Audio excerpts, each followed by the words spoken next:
Selamat pagi sahabatku dan saudaraku yang terkasih dalam Tuhan Yesus Kristus. Pada pagi hari yang indah dan yang cerah ini, kita akan sama-sama membaca firman Tuhan yang tertulis dalam kitab Matius pasal 5 ayatnya yang ke-13. Kitab Matius pasalnya yang kelima ayatnya yang ke-13. Kamu adalah garam dunia. Jika garam itu menjadi tawar, dengan apakah ia diasinkan? Tidak ada lagi gunanya selain dibuang dan diinjak-injak orang. Tuhan memanggil kita untuk menjadi garam. Apakah fungsi dan manfaat garam bagi kehidupan? Garam bermanfaat bagi ikan, baik itu ikan hias ataupun ikan yang untuk dikonsumsi seperti ikan mas, mujair, ataupun gurame. Garam yang digunakan adalah garam yang tidak mengandung yodium atau lebih dikenal dengan nama garam ikan. Salah satu manfaat garam ikan tersebut sebenarnya diberikan demi mencegah timbulnya luka pada ikan hias ataupun ikan yang ada di kolam, karena bisa datang kapan saja akibat adanya ketidakseimbangan antara larutan yang ada pada ikan maupun dengan lingkungan tempat tinggalnya. Selain itu, manfaat garam ikan juga diketahui bisa mematikan berbagai macam penyebab penyakit pada ikan seperti bakteri maupun jamur.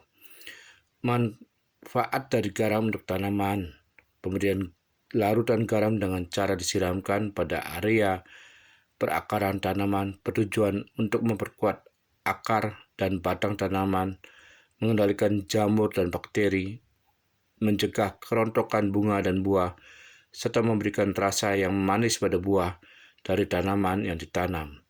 Tanaman yang dipupuki oleh garam akan memiliki manfaat beragam, mulai dari tanaman akan lebih besar, memiliki ketahanan terhadap hama dan penyakit, serta dapat meningkatkan vitamin B1 sebanyak 35%, vitamin B2 sebanyak 10%, niacin sebanyak 38%, dan vitamin E sebanyak 15%.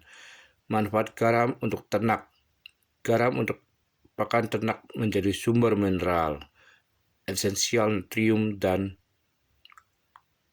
klor. Mineral tersebut tidak disimpan dalam tubuh karena sebagian besarnya terdapat dalam cairan tubuh dan jaringan lunak. Mineral seperti garam tidak dapat diproduksi sendiri oleh tubuh ternak, akan tetapi didapat dari luar. Itulah manfaat dari garam bagi makhluk hidup. Apa manfaat garam bagi tubuh kita? Ada 6 manfaat garam yang mengandung mineral yodium yang memiliki peran penting dalam menjaga organ tubuh agar berfungsi dengan baik bagi tubuh manusia.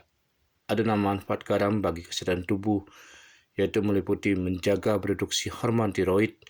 Kekurangan yodium yang terkandung pada dalam garam membuat tubuh tidak dapat memproduksi hormon tiroid dalam jumlah yang cukup.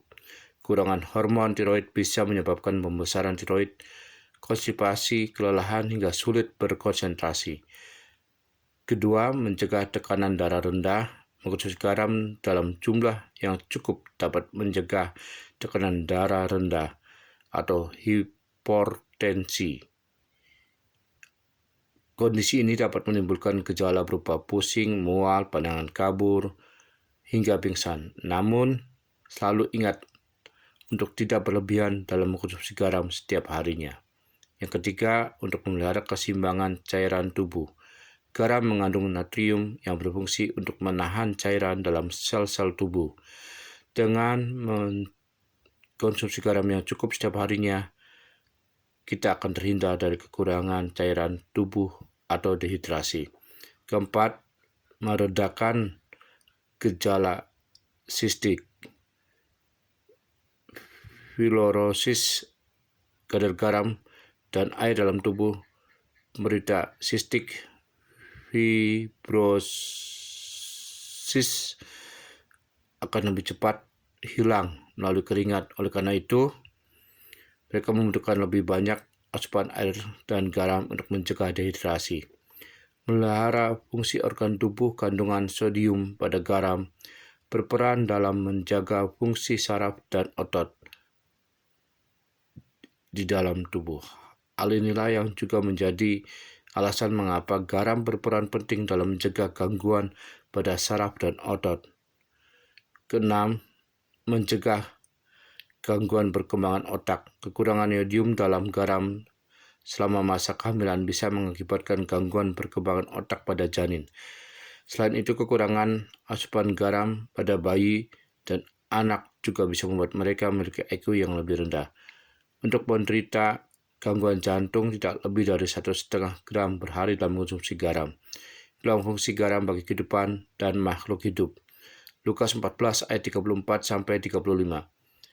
Garam memang baik, tapi jika garam itu menjadi tawar, dengan apakah ia diasinkan? Tidak ada lagi gunanya, baik untuk ladang maupun untuk pupuk, dan orang akan membuangnya saja. Siapa mempunyai telinga untuk mendengar, hendaklah ia mendengar. Dari Lukas 14 ayat 34-35 juga menuliskan manfaat garam. Garam memang baik, tapi jika garam itu menjadi tawar, dengan apakah ia diasinkan? Tidak dapat berguna lagi, tidak dapat berfungsi untuk kehidupan, tidak ada gunanya, baik untuk ladang maupun untuk pupuk, dan orang akan membuangnya begitu saja. Kita jangan hanya menjadi gudang garam, yaitu kumpulan garam yang ada di gudang, sehingga tidak dapat berfungsi dengan baik. Garam dapat berfungsi dengan baik jika ditaburkan ke ladang, masakan, pakan ternak, maupun ke kolam ikan. Jika hanya disimpan di satu tempat atau gudang, tidak akan ada manfaatnya lagi. Oleh sebab itu, marilah kita saat ini harus dapat menjadi garam, bukan kumpulan garam.